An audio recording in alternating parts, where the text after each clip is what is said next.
It's our way of maintaining control and trying to avoid pain again. Only been a few hours, but it felt like days. Only been days, but it felt like months. Been gone for a year, only know like once. Life moves fast. Hi everyone, welcome back to the Radiantly Feminine podcast, where we embrace elegance, confidence, and the power of true femininity. I'm your host, Mookie. So whether you're looking to refine your presence, elevate your mindset, or even navigate relationships with ease, this is going to be your space to actually grow and glow. So go ahead and sit back, relax, and let's unlock your feminine power together. So in today's episode, we are going to be talking about how to release the grip of self-sabotage. And I do believe I made an episode about this before on the channel, but I wanted to go ahead and reiterate some of the things so that way we can all get rid of self-sabotage and start moving forward and building or curating the life that we want and deserve. So this episode is not about judging you or judging others around you. It's not telling you that you're broken. It's simply here to hold a space for you to recognize what we need to work on. I am here making this episode because I want to help you see yourself. I want to remind you of your softness, your power, and your ability to choose differently. So let's go ahead and get right into the episode. So what is self-sabotage? Self-sabotage is when you get in the way of the very things you say that you want.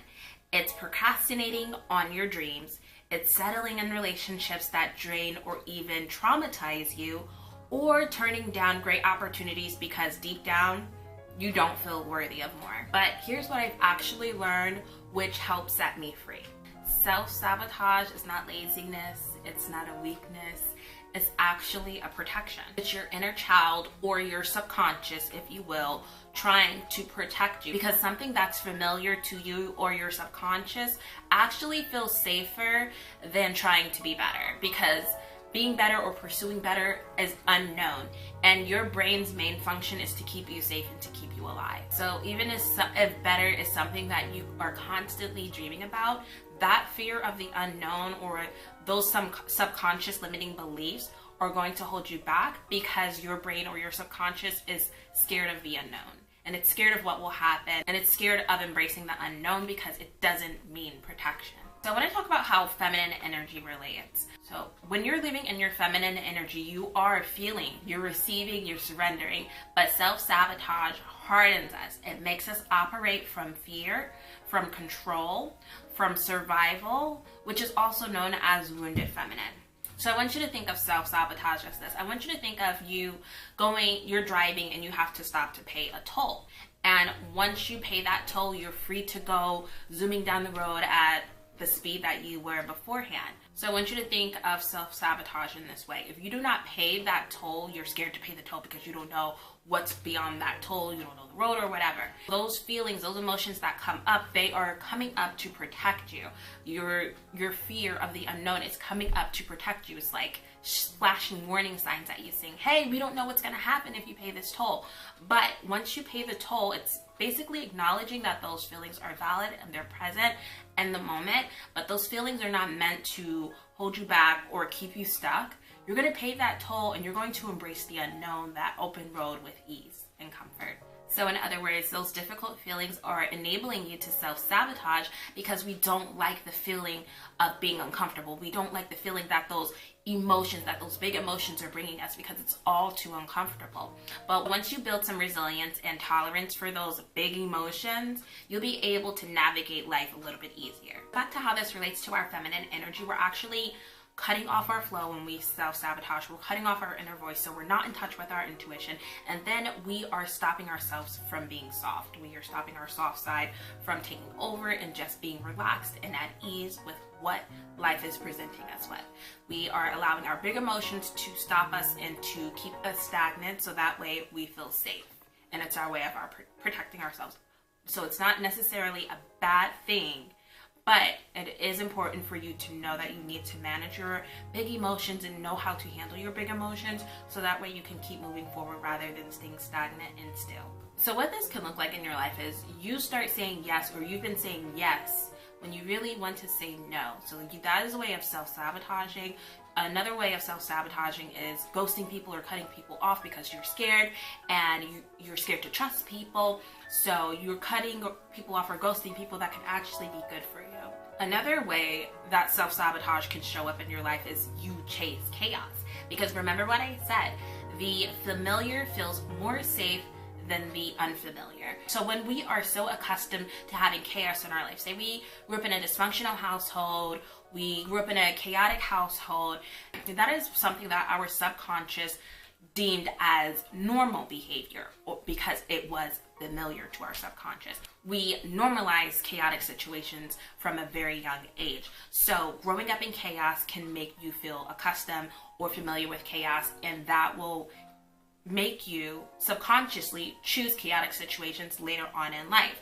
Even though that's not something you want to be a part of anymore, it's familiar to your subconscious, so subconsciously you are going to choose these chaotic and toxic environments. I want you to know that we can come back to ourselves. We can remember how to trust, how to receive and stay open, even when we are afraid.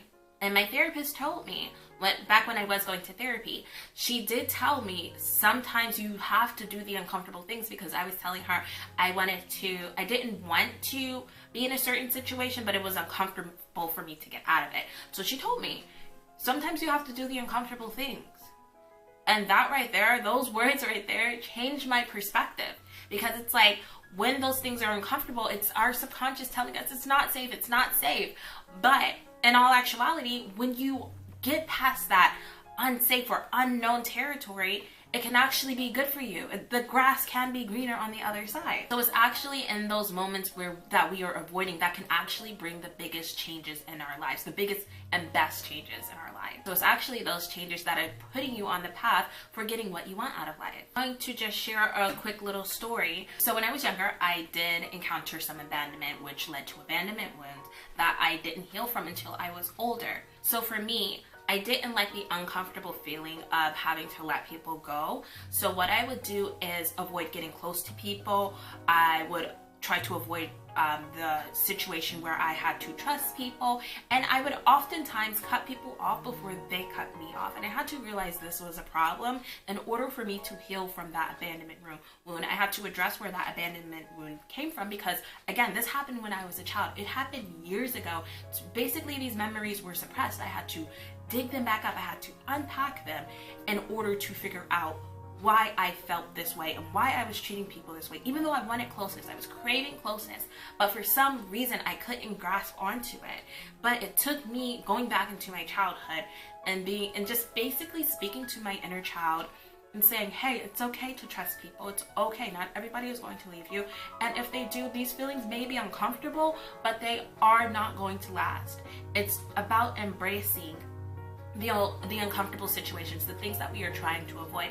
And that provided another perspective shift for me, so that way I was able to embrace close connections with other people. So I say all of that to say, we start self-sabotaging because we unconsciously made decisions, usually when we were a child, as a result of a very, very painful situation. So self-sabotage comes in to help us avoid feeling hurt or feeling those uncomfortable feelings again. So if we see a certain situation about to play out, we try to predict how it's going to play out based off of somebody's actions or certain situations.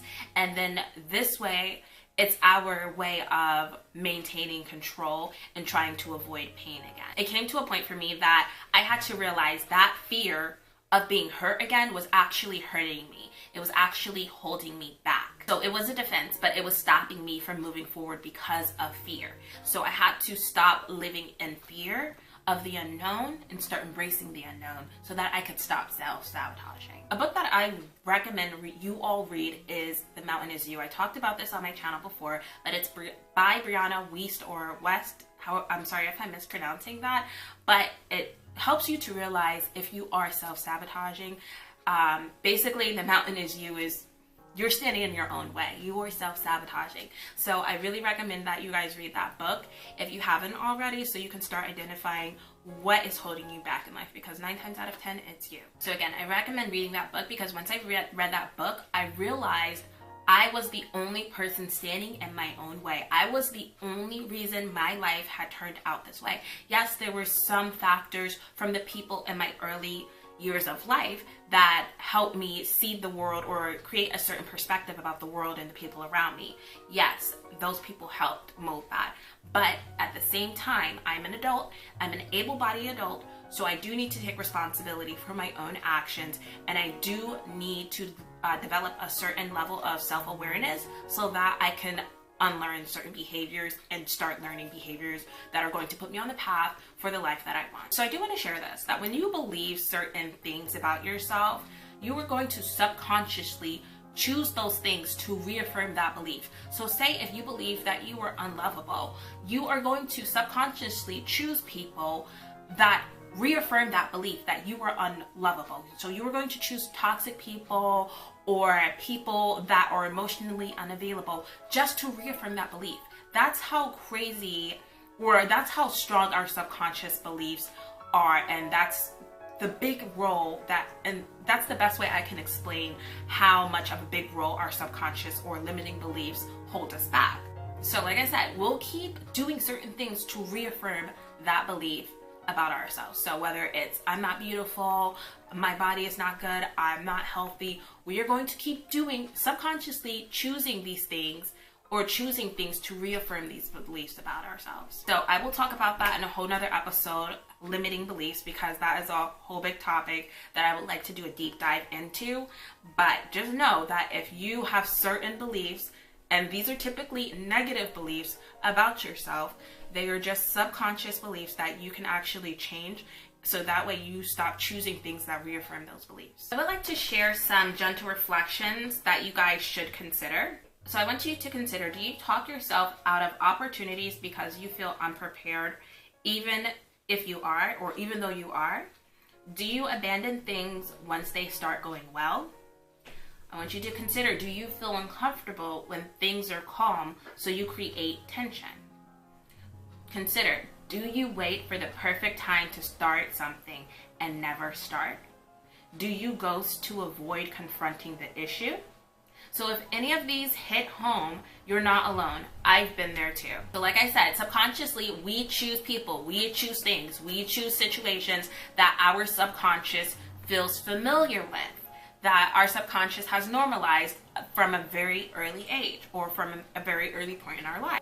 Because what's familiar is safe, even if it's toxic, chaotic, or bad for us. It's going to feel safe to our subconscious. And I stated this earlier, when we are able to predict how certain things go, so if you're saying, oh, I've seen this before, I know how this is going to play out, you're predicting. So what you're doing is trying to control the pain that you think is ahead.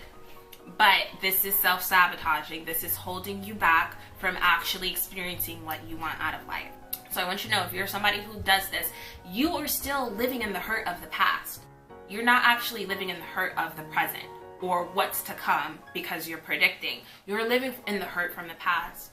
And you need to let go of that. You need to start healing from that because it's holding you back. So how can we rewrite this pattern so that we stop self-sabotaging and actually start moving forward with our lives? So this is something that I've talked about before, but healing self-sabotage starts with awareness. You have to deepen your level of self-awareness. So this looks like, or this starts with catching that inner voice that's telling you, you can't do this, you're not good enough. Just stopping that inner voice from that negative talk or that negative self-talk and challenging it by asking, why not?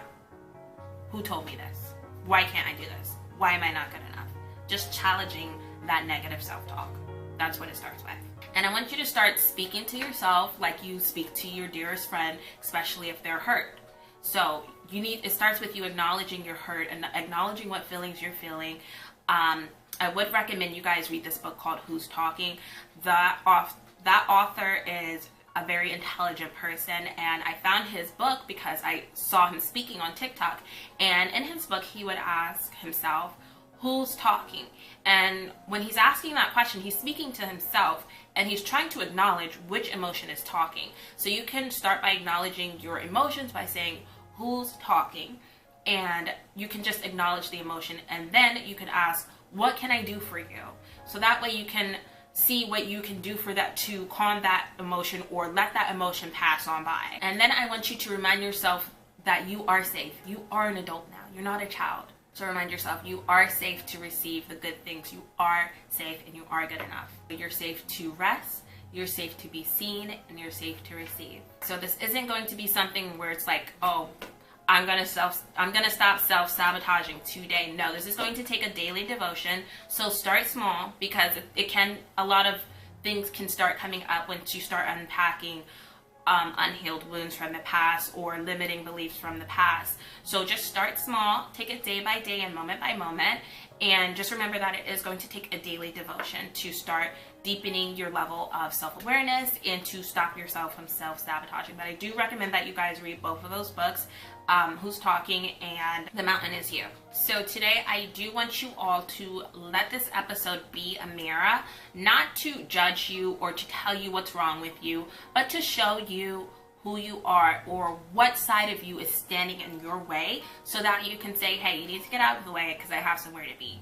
I want you to let this episode show you that it's okay to be aware of your actions and to stop them. I want this episode to serve as a reminder that you don't need to keep up the negative self-talk. It's okay to be positive with yourself. It's okay to love yourself. So let this episode be a mirror or serve as a reminder that it is okay to be better and want better for yourself. Remember, you are not broken, you are becoming. So until next time, take care of your softness, your heart, and your truth. I will talk to you guys next week.